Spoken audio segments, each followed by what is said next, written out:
I've been out of town for a week. I have not yet been to the grocery store, and we need something to eat, and we need something that's kind of healthy. I'm gonna make some soup in the Instant Pot so it's really fast. I am putting my Instant Pot on saute, and then I'm gonna put the partially frozen ground beef in there and just let it cook. These are going in because they're making my eyes water.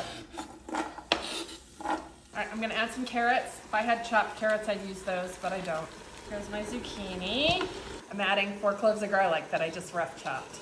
A couple tablespoons of tomato paste. Jar of diced tomatoes for a marinara.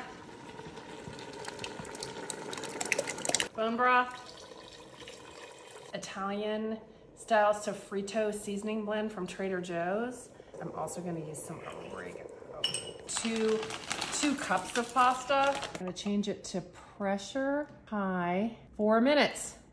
All right, we're gonna release the pressure. Follow Grown Up Dish for healthy-ish recipes, product reviews, and midlife musings. Moment of truth, let's see if the pasta's cooked. It's perfect.